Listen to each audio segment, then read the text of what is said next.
Welcome to the 2018 Winter Olympics. We are live from Pyongyang. That's where it is, right? Pyongyang? Wait, no, Pyongyang is North Korea. In the scoop. This is the better 2018 Winter Olympics where we talk about the Bible. We do a bad job here. We not the highest budget, but you will like it for some reason. And so we're going to talk about other people who don't do a good job, except they're in the Bible.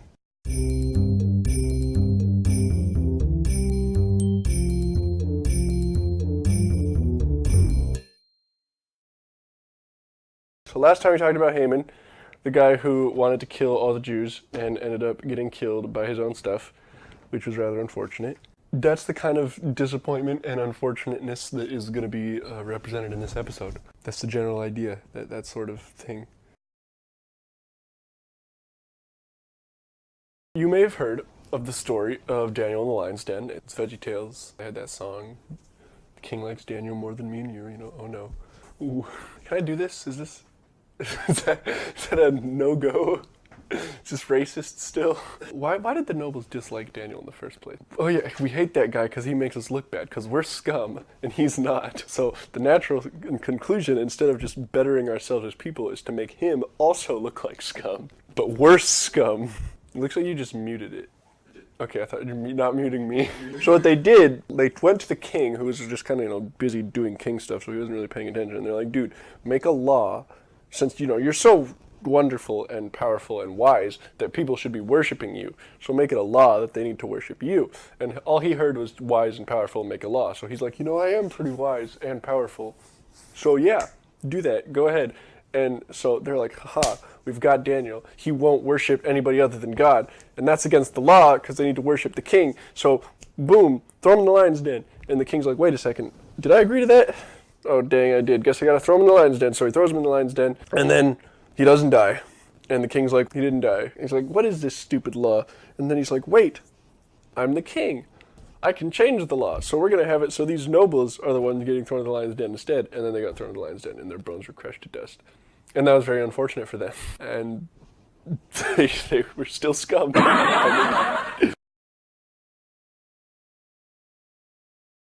So after Jesus went into heaven, up in his big deal, the ascension, the apostles went around converting people, saying, look at him, he's in heaven. And Simon was a sorcerer, and he was recently converted, and he saw Peter doing those miracles, that good stuff, that he thought he could use some of that power to make some of that green. Or was it green back then? What was it? It was silver coin. Some of that silver, some of that coin line his pockets. And so he goes up to Peter and he's like, yo, I'll pay you a ton of money if you give me some of that miracle juice. And Peter's like, die. Just go die. Take your money and die. And so Simon was like, Gomena, sorry. This dude, this is Simon. He comes over and says, give me your miracles. And I say, no, don't take the miracles. Take your money and die. And so Simon goes and repents. King Hezekiah. So King Hezekiah of Judah had a nasty disease that was cured by God. And so he took this as a sign that he could do no wrong and never fail. So he decided that he was going to do the dumbest possible thing because of this, because since he would do it, it wouldn't be dumb. And he was going to take his ambassadors or whatever in Babylon, and, Babylon and Judah were not allies by any means. And so he thinks, I'm going to show these guys literally everything about us. Absolutely nothing will be unknown to them. And he did that. They went back to Babylon and they stole all his treasure and weapons vaults. So I don't really know what he was trying to gain from that, but whatever it was not what happened. Yeah, he was very very suave man, he's like, look at all my stuff. And they're like, that is some nice stuff. I would love to get my hands on that. And so they did. Korah was an Israelite back in ye olden days when the Israelites actually followed Moses. But there's a little controversial, people would be like, oh, you suck, Moses, you're not helping us. And Moses would gently remind them with leprosy and snakes and exploding rocks and those sort of things that he was not, in fact, cheating them of the wonderful lives they had as slaves, and he was being sent by God. But Korah decided to ignore all of these previous warnings with snakes and exploding rocks and lepers, and thought, Moses, you suck. You're cheating us of the happy lives we had as slaves. And so Moses, once again, the gentle man that he is, said, if in fact I am sent by God, the earth will swallow you whole.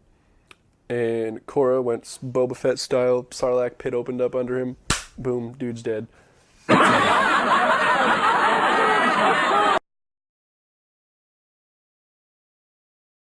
So, as I'm sure you've heard, Joshua fought the Battle of Jericho. That's the thing. And God said, nobody keeps the loot. Burn the loot. It's my loot. Give it to me. I'm the God. Most people, were okay with that. Joshua did just, knock over this gigantic city's wall with trumpets and God power and stuff. So most people were like, that's a win. We don't need the loot. But Achan had an Achan for some loot himself. He was thinking. And he thought, I can hide some loot under my tent. Unfortunately, this insanely clever ruse did not go past the guy who was known for his cleverness in battle. Joshua found the loot, and Achan had an Achan for a lot of stones in his body. And you think God is being brutal to people who break his rules, but I think people need to start paying attention and stop thinking they can outsmart God. It's not gonna happen.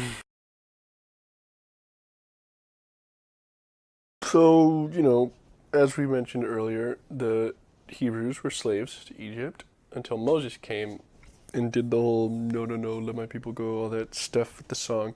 And Pharaoh said, I myself am a god, so I can take down your god easy peasy. And so God said, oh, but can you do this? And sent gnats, locusts, blood water, angels to kill babies, all their frogs coming down, hail smashing through trees, huge hailstorms, all their livestock slaughtered. Pharaoh let all the Israelites go after his son got killed by the angel of death.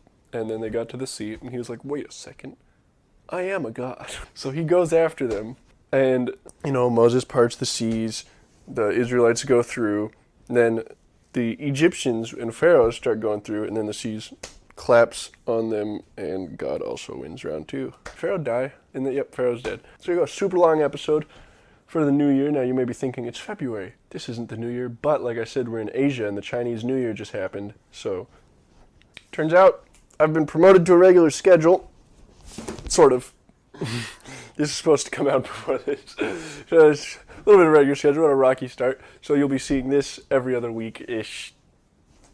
We're working on it. I'm Chris Hansen from Dateline NBC. I've got a transcript I'd like to read to you, but first I gotta ask, what made you come here tonight? Was it the chance that you thought you'd be getting lucky with somebody? Just take a seat.